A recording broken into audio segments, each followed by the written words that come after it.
Shalom, shalom. Shalom Vrahá para vocês. Estamos aqui na nossa Parashá semanal. Essa semana, a imperdível Parashá Mishpatim.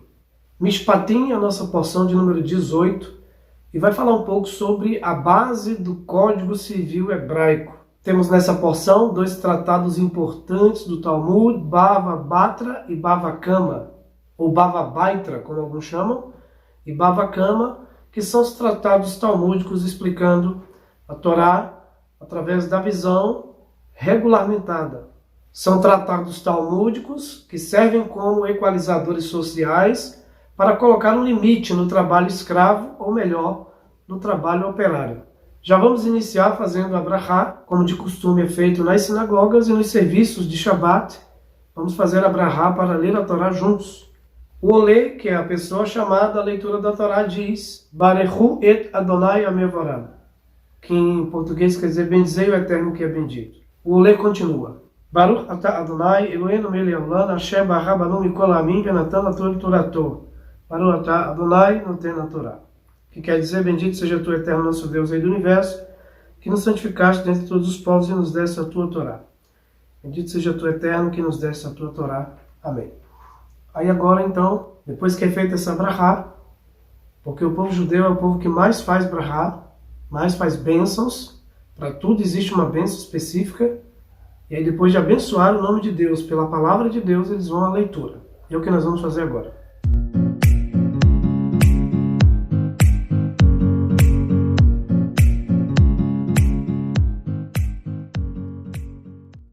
Para você que está chegando agora no nosso vídeo, Shalom, um ótimo sábado para você, dá o seu like, inscreva-se no canal Escola Teológica e aprenda a Bíblia no original gratuitamente. Por que os judeus são tão voltados para a bênção? Tudo eles abençoam. No Brasil temos um hábito popular de dizer bens a Deus. Principalmente entre a tradição católica, você vê algo bom, você vê um bebê recém-nascido, você recebe uma boa notícia e você diz bens a Deus. O bens a Deus do nosso povo brasileiro não está errado. Em hebraico é Baruch Hashem, bendito o nome do Eterno.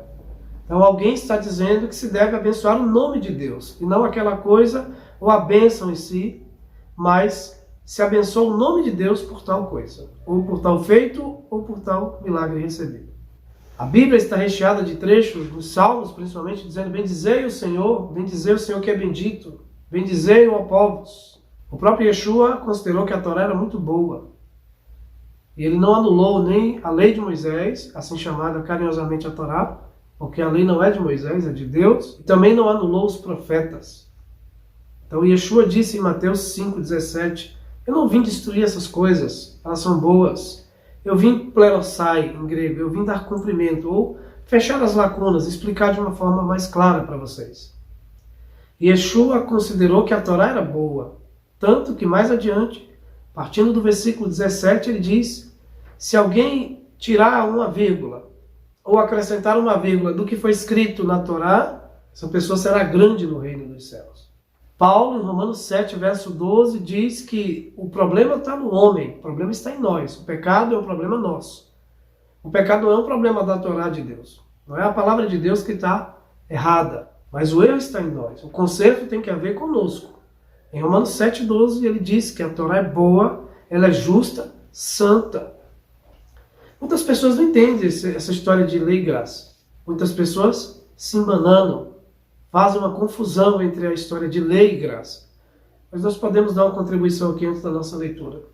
Não existe graça sem lei e não existe lei sem graça. Na lei está contida a graça de Deus, porque antes mesmo da lei, Deus já mostrou a sua misericórdia para Adão e Rava, Adão e Eva e outros mais. E na graça do Mashiach Yeshua existe lei. Jesus trouxe ordenanças, mandamentos. Jesus veio como um rei. E a palavra de um rei é lei, é ordenança. Vamos à leitura. Êxodo 21, Parashá Mishpatim, que quer dizer sentenças e juízos. Vamos ler. E estas são as leis que porás diante deles. Quando comprares um escravo hebreu, ele servirá 6 anos. E no 7º será livre, de graça. Se entrar sozinho, sozinho sairá. Se ele tinha mulher, sairá sua mulher com ele. Se seu senhor lhe der mulher cananeia, ele dê à luz filhos ou filhas, a mulher e seus filhos serão para seu senhor. E ele sairá sozinho. E se disser o escravo, eu amei a meu Senhor. Prestem bem atenção nisso, porque já vou trazer aqui João 8, para vocês entenderem o que está sendo dito na Torá. Esse escravo se afeiçoou ao seu amo, se afeiçoou à fazenda e a esse novo estilo de vida. Ele não quer ir embora. O que vai acontecer com ele? Verso 5. Se disser ao escravo, eu amei a meu Senhor, a minha mulher cananeia e ao meu filho, eu não sairei livre. O seu Senhor o fará chegar aos juízes e o fará chegar à porta, ao umbral, e furará seu Senhor sua orelha direita com a sovela e o servirá para sempre. Essa é uma das passagens bíblicas que eu mais acho impressionante. E ela revela profundamente o verdadeiro desejo de conversão. Enquanto judeu cristão, eu sou um judeu que acredita em Yeshua como Messias, a necessidade de dizer que sou cristão é para você que está me ouvindo, porque nós, na nossa comunidade, não temos necessidade de dizer isso. A comunidade judaico-messiânica, ela hoje é gigante, e os judeus têm feito o seu papel. Sejam eles judeus Bnei Amusim, marranos, judeus filhos, netos, bisnetos, e judeus descendentes, seja de qual for tribo. Ser judeu é ser judeu. Ser judeu não é ter uma religião. Mas ser judeu é amar a Torá e o Deus de Israel. Vamos entender isso aqui? Código Civil Hebraico, Bíblia. Anterior a essa paraxá, Mishpatim, nós estávamos na paraxá 17, Itro. E na paraxá Itro, Jetro, que é o sogro de Moisés, ali vai acontecer a entrega, ou seja, o recebimento do chamado 10 mandamentos. Na paraxá de Jetro, anterior a essa, vai acontecer o recebimento das 10 palavras, Aser Devarim, 10 mandamentos, Decálogo, ou como alguns chamam, carinhosamente, de os 10 mandamentos.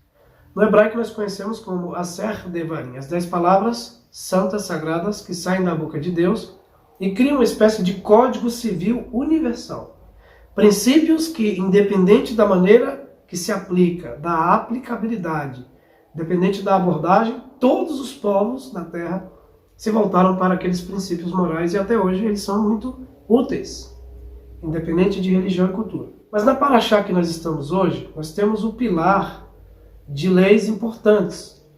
Quando a palavra de Deus fala escravo, eu quero já adiantar para você que não é o escravo de chicotada, não é o escravo negro que nós temos o costume de ver na história e que é tão importante entender o contexto histórico dos negros da escravidão. Mas a paraxá está falando do Eved. Eved é uma palavra hebraica que serve para escravo, operário, servo, empregado. Então o escravo hebreu não era tratado de forma violenta, opressora. A própria Torá proíbe machucar o escravo, furar o olho do escravo. Qualquer lesão do escravo poderia, inclusive, trazer a esse senhor, esse amo, prejuízos, porque ele era obrigado a liberar o escravo antes do tempo determinado. Robson, por que existia escravo hebreu se o próprio povo hebreu foi escravo? Não existia escravo, como eu disse, de escravidão. Existiam escravos endividados. A pessoa que estava endividada ou que entrava em dívidas, ela era considerada uma escrava. A Torá está chamando de escravo aquele que por uma irresponsabilidade, um descuido, ou por uma circunstância da vida que todos nós passamos, por algo que não estava no controle da pessoa. Ela se endividou. Não tinha como pagar a dívida, então ela ia trabalhar para alguém para poder sanar essa dívida. Esse é o Eved aqui da palavra de Êxodo, capítulo 21. E olha que curioso, nós estamos agora aqui na Brit Hadashah, no Novo Testamento. Olha o que Jesus disse sobre essa paraxá que estamos estudando. O próprio Yeshua falando da paraxá Mishpatim. Escute, João 8,32. E conhecereis a verdade, e a verdade vos libertará. Libertar de que, Robson? Libertar do medo. Libertar da timidez espiritual. Libertar da dúvida. Primeira Epístola de João, capítulo 4, verso 18. Eu sou apaixonado nesse texto. Ele revela o amor que eu tenho pelo meu Deus. Ele é uma declaração de amor a Deus. Ele diz, no amor não há medo, pois o amor lança fora todo medo. Aquele que ainda tem medo não é aperfeiçoado em amor, pois aquele que ama não teme. Que medo é esse? É o medo da maioria da população mundial. O medo de Deus, de amá-lo, de servi-lo. Nós temos medo, temos timidez espiritual.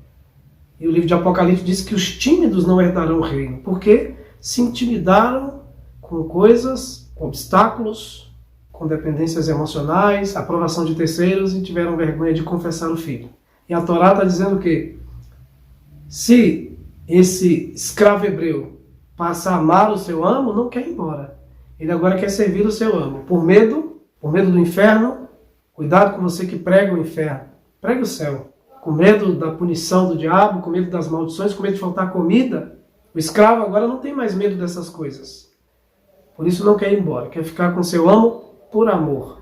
Por isso ele vai permitir que sua orelha seja furada como um sinal de obediência contínua, ou seja, é uma obediência voluntária.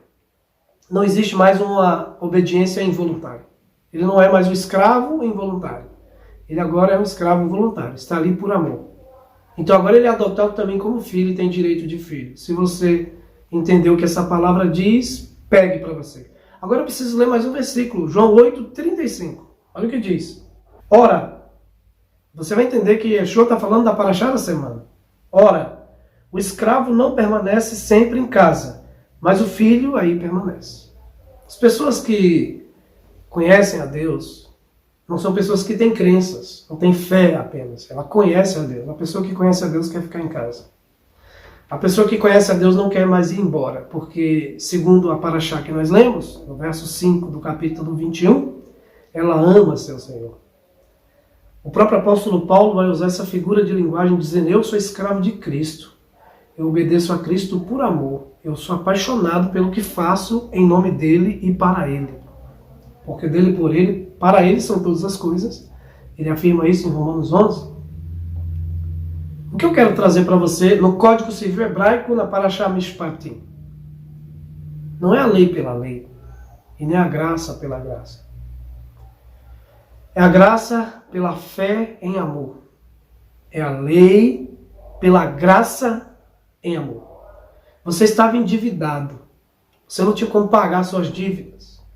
Nós já nascemos endividados, entre aspas, porque nós não herdamos o pecado de Adão. É um erro dizer isso. Nós herdamos a morte que o nosso pai Adão nos deu como herança. E automaticamente, quando vamos tendo consciência do certo, do errado, e vamos aprendendo sobre os princípios de Deus, nós vamos nos endividando. Porque ninguém tinha e tem condição de pagar. Nenhum rabino vai por aí pregar dizendo: obedeça todos os mandamentos da Torá e você vai ser salvo. Não, a Torá não é para ser obedecida, é para ser salvo. A Bíblia é princípios para te dar qualidade de vida, condições de evolução, para que sua alma cresça e você, quando entrar no reino, entre grande. Se você quiser entrar no reino pequeno, pise na palavra de Deus. Anule, altere, dê falsas interpretações e você vai entrar pequeno, sem moral nenhuma no reino.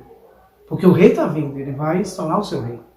Quer ser grande no reino? Ensine a palavra de Deus do jeito que ela é. Por mais que você não consiga cumprir, não impeça que o outro cumpra o que ele quer cumprir ou obedecer.